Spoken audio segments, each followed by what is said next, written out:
வணக்கம். Bank Nifty July futures 1 hour chart மதியம் 1:44 எடுக்கப்பட்டது. அதாவது 21 ஜூலை 2025. இப்போ என்னென்னு பார்த்தா 1 ஹவர் சார்ட்டுக்கு இதற்கு முந்தைய 1 ஹவர் கேண்டிலை செக் பண்ணும்போது நல்ல பையிங் இருந்திருக்கு, அப் ட்ரெண்டு. ஆனால் இது என்னென்னா இந்த 56,960க்கு மேலே வர்த்தகமானால் நான் எதிர்பார்க்கும் அப்படின்னு நடக்க வாய்ப்புண்டு. அதே சமயம் இதை உடைத்தால் இதுக்கு கீழே வர்த்தகமானால் இந்த எதிர்பார்க்கும் அப்ட்ரெண்ட் நடக்காது, உங்களுக்கு நஷ்டம் வரும். இதுதான் எதிர்பார்ப்பு. அதனால் எப்படி நடக்கப் போகுது என்பதை பார்ப்போம்.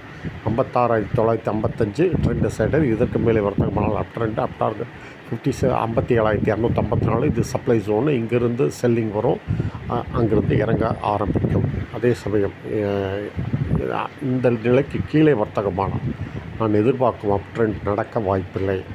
டவுன் ட்ரெண்டு கீழே 56,737 டார்கெட்டு. இது டிமாண்ட் ஜோனு. இதை பட்டவுடனே இங்கே திரும்பியல வாய்ப்பு.